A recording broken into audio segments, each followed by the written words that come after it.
अमर शांति आश्रम पचोखरा में भव्य श्रीमद् भागवत कथा का हुआ आयोजन। जनपद जालौन के ग्राम पचोखरा स्थित अमर शांति आश्रम में स्वामी श्री राजेश्वरानंद जी सरस्वती महाराज के 69वें जन्मोत्सव के उपलक्ष्य में 16 सितंबर से 22 सितंबर तक श्रीमद् भागवत कथा एवं सांस्कृतिक कार्यक्रम का आयोजन बड़े ही धूमधाम से चल रहा है, जिसमें प्रसिद्ध श्रीमद् भागवत कथावाचक श्री धन्वंतरी दास जी महाराज श्री वृंदावन धाम द्वारा उनकी मधुर वाणी से कथा का वाचन किया जा रहा है। वहीं श्री राजेश्वरानंद राम यानी के उत्तराधिकारी महंत श्री गुरु प्रसाद शर्मा ने बताया कि 22 सितंबर को महाराज जी का जन्मोत्सव मनाया जाएगा, जिसमें संत समागम के साथ भंडारे का भी आयोजन किया जाएगा, जिसमें समस्त भक्तगणों को प्रसाद भी वितरण किया जाएगा। जनपद जालौन के ब्लॉक डकोर कोटरा से संवाददाता संजय सोनी की रिपोर्ट। आज हम जनपद जालौन के ब्लॉक डकोर ग्राम पचोखरा में आए हैं। यहाँ से निकलना हो रहा था तो अमर शांति आश्रम पर जो महोत्सव चल रहा है, वहाँ भागवत कथा भी चल रही है, तो मन हुआ कि जब जानकारी दें। तो अब हम यहाँ आए हैं।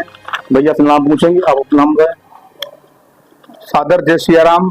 सबसे पहले तो आपको और आपके सभी दर्शकों को, और मेरा नाम है महंत गुरु प्रसाद और मेरा जन्म स्थान भी पचोखरा ही है और कार्यस्थली भी मेरी जनपद जालौन है और इस आश्रम का महंत हूँ और उत्तराधिकारी परम पूज्य श्रीमद स्वामी राजेश्वरानंद रामायणी जी महाराज का हूँ।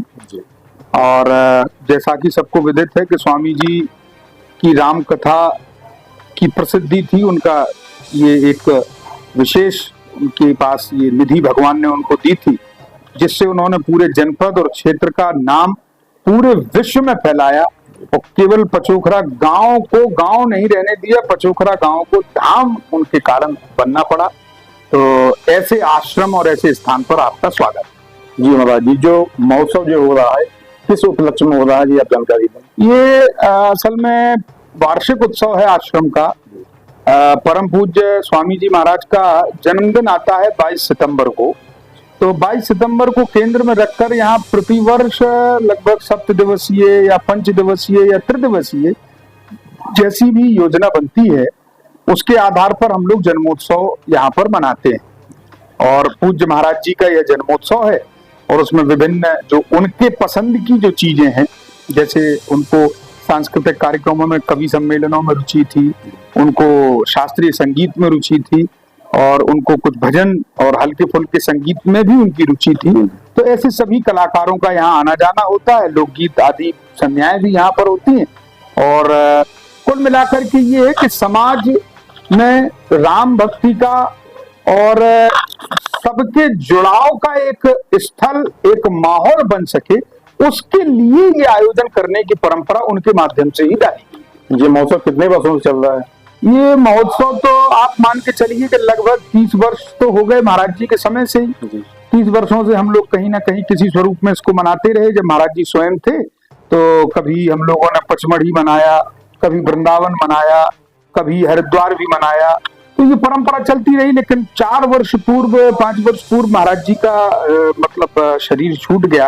वो भौतिक शरीर से, भौतिक संसार से हम लोगों से विदा ले गए।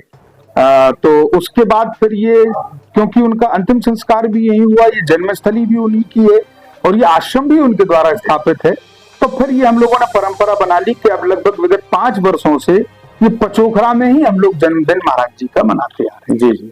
अभी ग्राउंड में हमने लोगों से बात की तो उन्होंने बताया कि राम कथा के लिए प्रसिद्ध थे। प्रभु राम की कथा जो है बहुत अच्छे ढंग से कहते थे। इनकी कथाएं कहाँ कहाँ चलती थी, आप बताएं। देखिए विदेशों में, की विदेशों में भी जाते थे, कई देशों में गए हैं। जो भारत में तो इनकी कथा होती ही थी, विदेशों में भी इनके जो फॉलोअर्स हैं काफी जो अनुयायी हैं, तो आप बताइए। निश्चित रूप से विदेशों में तो मैं मानता हूँ कि भारत तो है ही उनका अपना देश है, अपना घर है, लेकिन जो अप्रवासी भारतीय हैं उनमें भी महाराज जी खूब लोकप्रिय हैं। और मैंने जैसा कि सबसे चर्चा मेरी होती रहती है तो यूके है, यूएसए है और विशेष रूप से मॉरिशस में हैं और न्यूजीलैंड में है, फिजी में है, ऑस्ट्रेलिया में है। ये कुछ ऐसे देश हैं जहां उनके बहुत सारे फॉलोअर्स हैं। और एक बल्कि कनाडा और ये एक देश है हॉलैंड, यहाँ भी लोग हैं और ये लोग सतत संपर्क में रहते हैं। लेकिन महाराज जी के समय में भी इतने संपर्क में रहे। लेकिन मैं महाराज जी की व्यक्तिगत आपको रुचि बताऊं, वह भारत से इतना प्रेम करते हैं। और मैंने पूर्व में भी इससे आपसे सब पत्रकार बंधुओं से चर्चा की कि पूज्य महाराज श्री का सबसे अधिक लगाव बुंदेलखंड भूमि और अपनी जन्मभूमि से रहा। इस कारण वो यहाँ का मोह नहीं त्याग पाते थे, जल्दी वो बाहर नहीं पहुंचते थे। तो लोगों में बड़ी उत्सुकता भी रहती थी। लेकिन कुछ देश ऐसे रहे जहां पर महाराज जी गए, जैसे न्यूजीलैंड वो प्रमुखता से कई बार गए, फिजी उनका जाना हुआ और मॉरिशस उनका जाना हुआ। मॉरिशस तो बल्कि मैं भी महाराज जी के साथ गया हूं 2 बार। तो ये कुछ ऐसे देश थे जहां महाराज जी चले जाते थे और वहां कुछ हिंदी भाषियों का प्रभाव भी अत्यधिक है। इस कारण से भी उन्हें ये नहीं लगता था कि मैं भारत से बाहर जा रहा हूँ, वहां भी भारतीय माहौल है। तो कुल मिलाकर के उन्हें अपने भारत से ही बहुत प्रेम था। बाकी फॉलोअर सब जगह हैं उनके। अमर शांति आश्रम में वृद्ध माताएं भी रहती हैं, तो वृद्धाश्रम भी चलता है सर? हाँ, सेवा कार्य हम लोग चूंकि गांव की व्यवस्थाएं हैं तो हम लोग सीमित संसाधनों के क्रम में ही इन सबको संचालित करते हैं।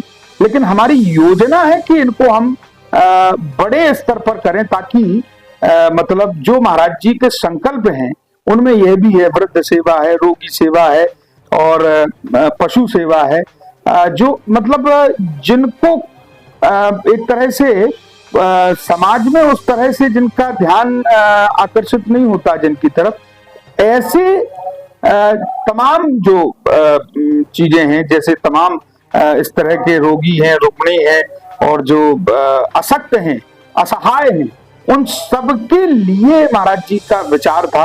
तो वह विचार आगे ले जाने की हम लोग की योजना है। लेकिन अभी छोटे छोटे स्तर पर हम लोग करते रहते हैं। महाराज जी, तो ये कार्यक्रम कितने दिनों चलेगा? ये अभी 22 तक है। 22 को जैसा मैंने कहा कि महाराज जी का जन्मदिन है, तो 22 को ये विश्राम है। तो 22 तारीख को कोई ऐसा मतलब धार्मिक प्रोग्राम कुछ रहेगा? नहीं, श्रीमद भागवत कथा तो हो ही रही है, वो तो चल रही है। उससे बड़ा धार्मिक आयोजन हमारी संस्कृति में तो होता ही नहीं। और साथ ही साथ उस दिन भंडारा भी रहेगा और जो आश्रम में लोग आएंगे वो सब महाराज जी के भोज का प्रसाद पाएंगे और उनके उपस्थिति का अनुभव करेंगे। हमने महाराज जी से जाना जो है अमर शांति आश्रम के बारे में, उन्होंने सब जानकारियां दी, इसके लिए आपको बहुत बहुत धन्यवाद।